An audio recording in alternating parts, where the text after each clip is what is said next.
It's the grab bag! Andromeda Season 2 was a massive, massive improvement over Season 1.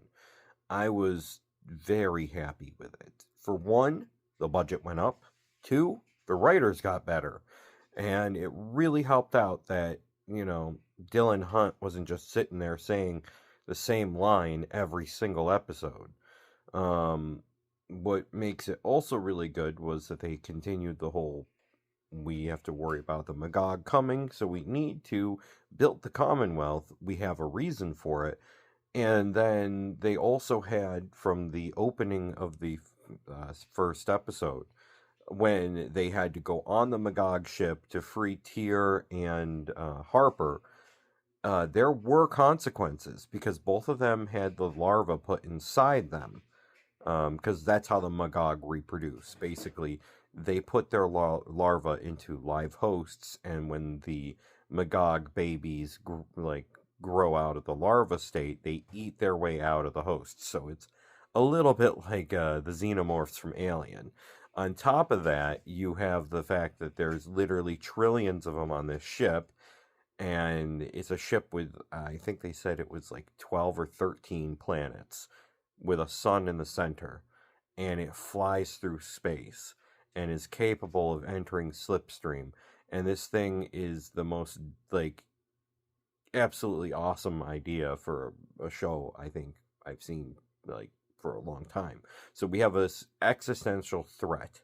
Then you have Rev Bem hearing the call of the basically creator god of the Magog, and throughout the beginning of the season, he is struggling with it. Eventually, he leaves the show, which makes me very sad. He just says that I'm going off because I must find myself. I keep feeling the call of evil. Gosh, I can't do that voice for too long. So he left. He's out of the show, which sucks. He was one of the two people I was most interested in.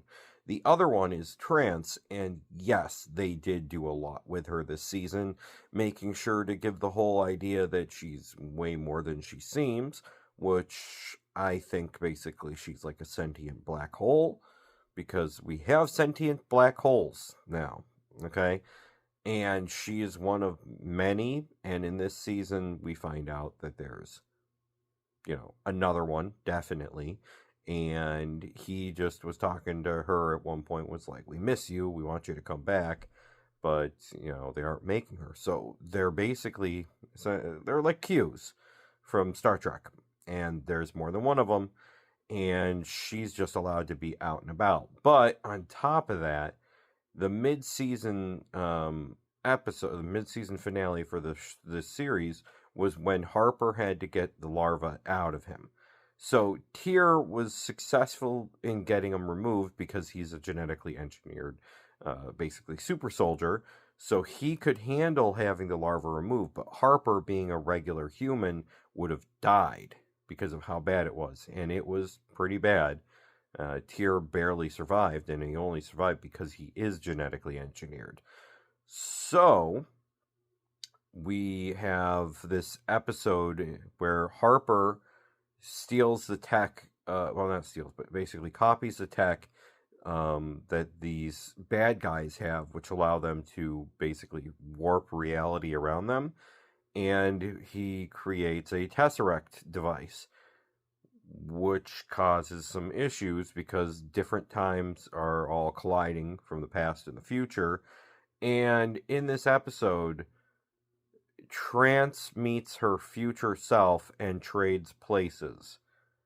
And Trance goes from being a purple demon girl to a kind of gold and reddish demon girl.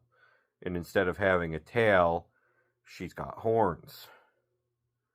And I'm like, okay, that's really weird. And then she's like, I came from a bad future. So we get to that point, and Harper successfully gets them out of the larva out of him, and then you continue on with this season, and there's a lot more going on. But basically, multiple worlds have signed in to become part of the Commonwealth. In fact, they hit 50 worlds, which is, pretty good. They even have some Nietzschean groups from the Sabra Jaguar, uh, and then you get to the season finale, where they brought in bad guys out of nowhere, which kind of makes me sad.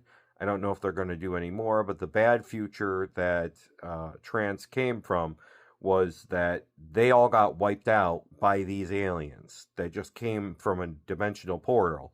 So now we have a second group of baddies, and in order to change the future, they have to make different decisions. For one thing, Trance saving Harper during the time travel episode kept him being part of this timeline. So we have him continuing to tinker on a super weapon that is the strength of, they said, 3 nova bombs, which are bombs that you shoot into a sun to cause it to go supernova. You wipe out an entire solar system with one of those. So if there's one 3 times stronger, what?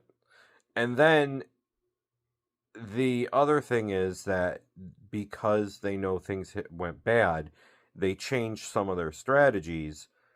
And so this dimensional rift opens, and at first a couple ships come out, and then more, and then more, and then more.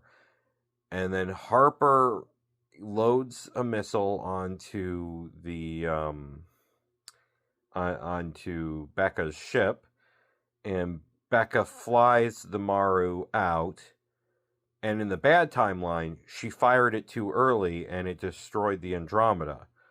This time around, she successfully shoots it at the last possible moment, and it goes into the dimensional portal into the other dimension and basically wipes out the entire fleet and the generator that was allowing it to, all these ships to come through.